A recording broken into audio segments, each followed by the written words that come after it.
뚱 둘러간 반지형 제국이었고, 그러니까 중국식의 황제나 중국식의 제국하고는 차원이 다른 거죠. 로마 군단이라고 그때 몇천 명 혹은 몇만 명이 분산돼서 싸우는 정도거든요. 고대에는 중앙 집권화된 체제가 훨씬 강국입니다. 그래서 중국이랑 승부가 안 됐죠. 근데 그에 비해서 어쨌든 중국 황제는 그만큼 강력하게 중앙 집권을 유지했고 천자라는 이름으로 이제 그 군림을 했습니다. 그러니까 중국 황제와 로마 황제가 그만큼 큰 차이였고 로마 제국과 중국 제국이 그런 거죠. 근데 두 제국이 비슷한 시기에 존속을 하고 비슷한 시기에 멸망을 합니다. 엄밀히 말하면 로마 제국이 멸망한 건 476년이라고 잡는데요. 연도 잘했죠, 제가. 근데 사실은 로마의 평화라는 말로 유명한 로마의 평화의 시기가 2세기입니다. 1, 2세기 기원 후.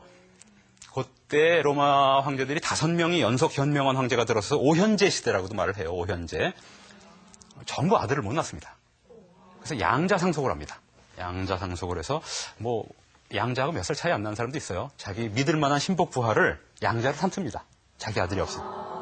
그래서 이제 제위를 물려주는 식인데 그게 굉장히 로마 제국의 그때 번영기였어요. 그리고 그 오현제 중에 마지막 황제가 드디어 아들을 낳습니다. 철학자로도 유명한 마르쿠스 아우렐리우스라는 사람인데 이 사람이 낳은 아들이 콤모두스라는 폭군입니다. 그래서 아이러니컬하게도 가장 현명한 황제가 폭군을 낳아가지고 드디어 로마는 이때부터가 사실 제국이 멸망해야 되는 때예요.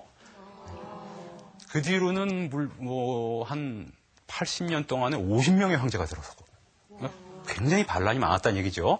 장군 중에 유능한 친구가 딱 들어와서 내가 황제다 그러면 황제인 거예요. 그래서 로마는 반란이 굉장히 많아서 그때부터는 사실상 제국의 역할을 못합니다. 그래서 이때가 최종적으로 멸망은 하지만 이미 300년 이후로는 거의 멸망조에 들어서죠. 그리고 같은 시기에 중국도 200년 전후 해가지고 한나라도 한 400년 존속하다가 멸망을 하고 우리가 잘 아는 소설 삼국지의 시대, 유비, 관우, 조조가 활동하는 삼국지의 시대로 들어섭니다. 그리고 한 350년 정도 분열기를 걷다가 589년, 6세기 정도에 와서 수나라가 드디어 통일을 합니다. 수나라 하면 우리 역사에도 이제 익숙하죠. 고구려 침묵했다가 져가지고 나라가 망한 나라입니다.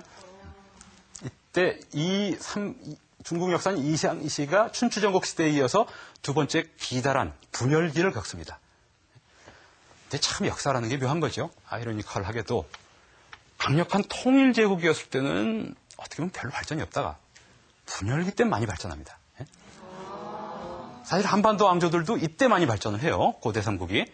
중국도 이때 중요한 제도가 준전제가 들어서고 과거제가 들었습니다. 수나라 때 과거제를 채택하는데요. 준전제라는 건 바로 전 부귀 때 채택을 하는데 중국식 제국 제가 한나라를 말씀을 드렸고 그 다음에 350년 정도의 분열기를 거친 다음에 수나라가 잠깐 통일을 하고 진나라처럼 곧 멸망하고 우리 더 익숙한 당나라가 섭니다. 그래서 한당으로 가는 건데요. 요상지에 분열기가 있고 한나라는 제가 아까 말씀드린 대로 유학 이데올로기로 국시를 채택을 한 겁니다. 유학 이념을. 한나라는 근데 왜 멸망을 했느냐? 중앙 권력이 유학적인 이데올로기 하면 일사불란하게 다 움직여야 되는데 관리들이 필요하지 않습니까? 황제가 다 다스리는 건 아니잖아요. 그럼 관리를 뽑아야 되는데 관리들이 뭐가 하냐면 관리들이 환관과 외척이 마음대로 임명을 했습니다. 관리를 객관적으로 임명할 수 있는 시스템이 없어요. 그 시스템이 뭡니까? 과거제예요. 과거제. 그게 수나라 때 채택이 돼서 당나라 때부터 20세기까지 서양 역사가들이 과거제하면 깜찍하다고 굉장히 놀랍니다. 어떻게 니네는 시험으로 관리를 뽑을 생각을 했느냐. 그 옛날부터. 감격하죠. 사실은 우리 알고 보면 또 그렇게 감격할 만한 제도도 아닌데 어쨌든 당나라 때부터는 관리를 합리적으로 뽑을 수 있는 과거제가 되기 때문에 유학 이념이 현실 정치까지 이어지는 겁니다. 그런 점에서 한나라에 비해서 당나라는 하나 업그레이드가 된 거죠. 자, 이런 것이 이제 동양사의 기본적인 10세기 이전까지의 구도라면 로마 제국이 멸망하면서부터는 로마 이후에는 제국이 없습니다. 로마 제국이 멸망하면서부터는 계속 분열기예요. 서유럽, 유럽 자체에서 수백 개의 나라들이 거의 도시마다 나라라고 생각하면 됩니다. 이것이 중세의 시작이에요. 동양과 서양에서 큰 차이 중에 하나가 동양에서는 이제 동화를 보면요. 이런 데 나오죠. 어떤 이제 힘 잘 쓰는 머슴 같은 친구가 옵니다. 그건 고래등 같은 기와집으로 들어가죠. 그래서 이쁜 따님이랑 눈이 맞아서 결혼을 해서 팔자를 고칩니다. 근데 서양의 동화는 같은 시스템이라도 그렇게 안 돼요.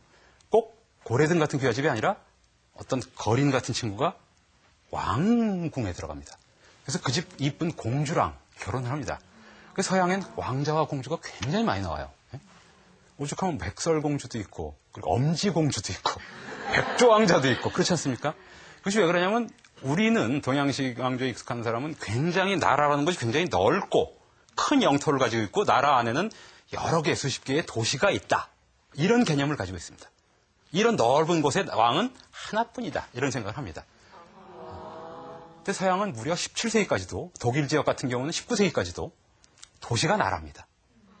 그러니까 도시마다 지배자에 따른 공주예요. 근데 도시 지배자가 백작이면 백국이라고 말하고 도시 지배자가 공작이면 공국이라고 얘기한 겁니다. 그러니까 서양은 독일, 프랑스, 이탈리아 이런 나라들이 아주 오래부터 존재한 나라가 아니었다. 로마 제국이 무너지고 난 다음엔 쉽게 말하면 전부 다 도시국가다. 도시가 나라다. 이렇게 생각하면 우리가 서양사의 룰을 이해하기가 쉬워요. 크게 보면 그런 흐름으로 갑니다. 동양의 국가의 개념하고 서양의 국가의 개념은 그렇게 왕자, 공주가 인플레되는 나라, 인플레되는 지역하고 동양은 그렇지 않은 지역하고 이런 만큼 큰 차이가 있는 거예요. 이것은 이제 중세 역사를 풀어나가면서 쭉 살펴보기로 하죠. 중세하면 우리가 떠오르는 건 역시 뭡니까? 기독교죠. 자, 제가 아까 고대 그리스 철학에서 자연 철학이라는 말씀을 드렸습니다. 왜 고대 그리스 사람들은 눈에 보이지 않는, 눈에 보이는 것 현상의 공통적인 요소를 찾으려고 했느냐. 어쨌든 간에 그걸 찾으려고 했습니다. 그래서 플라톤이라는 사람, 어깨가 넓어서 플라톤이었다고 그래요. 좀 등치가 철학자답지 않게 등치가 있었던 모양입니다. 근데 이 사람이 이데아라는 얘기를 합니다. 아이디어, 영어의 아이디어죠?